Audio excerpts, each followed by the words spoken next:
Bonjour et bienvenue dans cette vidéo où nous allons voir ensemble comment on peut additionner deux fractions. Aujourd'hui, tu as bien compris que tu ne peux pas additionner deux fractions si elles n'ont pas le même dénominateur. Additionner des sixièmes et des huitièmes, c'est à peu près aussi dénué de sens que de vouloir ajouter des choux et des carottes et de faire un total, à moins de vouloir faire de la purée. Alors, prenons un exemple concret. Tom a mangé un quart d'une pizza. Jerry a mangé un tiers de la même pizza. Eh bien, la question que je me pose, je voudrais savoir combien il reste de pizza. Alors reprenons un petit peu la part que Tom a consommée. Tom a mangé un quart d'une pizza, c'est-à-dire que je suppose que la pizza, je l'avais découpée en 4 morceaux de même taille, donc 4 quarts, et Tom en a pris un. Mais regardons maintenant le morceau que Tom a pris, puis les 3 autres quarts de cette pizza. Si ces morceaux, je les découpe, chacun d'entre eux, en 3 parties égales, en 3 petites tranches, eh bien ma pizza, je peux bien dire qu'elle avait 12 tranches. Et sur ces 12 tranches, Tom en a mangé 3. Tom a donc mangé 3/12 de la pizza. Quant à Jerry, Jerry il a mangé un tiers de la pizza. C'est donc cette pizza a été divisée en 3 tiers de même taille. Mais ces tiers, imagine maintenant que je les redécoupe chacun d'entre eux en 4 petits morceaux. Qu'est-ce que cela donne? Eh bien cela donne à nouveau une pizza découpée en 12 tranches. Et sur ces 12 tranches, eh bien Jerry en a mangé 4.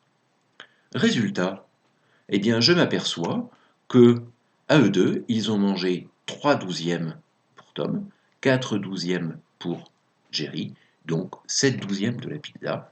Que reste-t-il une fois que ces deux gros gloutons se sont goinfrés? Eh bien, il nous reste 5/12 de la pizza. Alors maintenant, oublions les pizzas et parlons un petit peu de mathématiques. Nous connaissons cette règle-là. On ne change pas la valeur d'une fraction si on multiplie le numérateur et le dénominateur par un même nombre non nul. J'ai mis en majuscule et en rouge ces deux mots et même parce que ce sont les deux mots qui sont fondamentaux. Tu dois multiplier en haut et en bas, et évidemment par le même nombre. Et si tu fais cela, tu obtiens une fraction équivalente qui a donc exactement la même valeur. Or, pour additionner deux fractions qui n'ont pas le même dénominateur, il va nous falloir trouver un dénominateur commun à ces deux fractions. Eh bien, il y a une méthode qui marche à tous les coups. La méthode la plus simple, c'est que nous allons multiplier le numérateur et le dénominateur de la première fraction par le dénominateur de la deuxième fraction. Dans notre histoire de pizza, Tom avait donc mangé un quart de sa pizza. Ce qui va nous intéresser, c'est de multiplier le numérateur et le dénominateur de cette fraction un quart par le dénominateur de la fraction qui concernait Jerry. La fraction de Jerry, c'était un tiers, donc le dénominateur, c'était 3.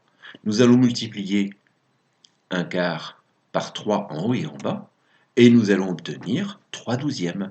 3/12, c'est ce que Tom avait mangé. De la même façon, si on multiplie le numérateur et dénominateur de la deuxième fraction par le dénominateur de la première fraction, nous allons trouver une fraction équivalente à la deuxième fraction, et on s'apercevra qu'elles ont les mêmes dénominateurs. Tom avait mangé un quart de la pizza, donc le dénominateur de la fraction de Tom c'est 4, eh bien nous allons multiplier le 1 tiers de Jerry par 4 en haut et en bas, et nous obtenons 4/12. Maintenant, nous savons que la fraction exprimant ce que Tom et Jerry ont mangé à eux deux, c'est un quart plus un tiers, égale 3/12 plus 4/12, c'est-à-dire 7/12 de la pizza. Et comme il y avait 12/12 de pizza au départ, il n'en reste que 5. La chose à retenir, c'est que tu ne peux pas ajouter deux fractions si elles n'ont pas le même dénominateur, et que la façon la plus simple d'obtenir deux fractions ayant le même dénominateur, c'est de multiplier numérateur et dénominateur de la première par le dénominateur de la seconde, et numérateur et dénominateur de la seconde par le dénominateur de la première. Voilà, entraîne-toi un peu et tu verras que c'est très simple finalement.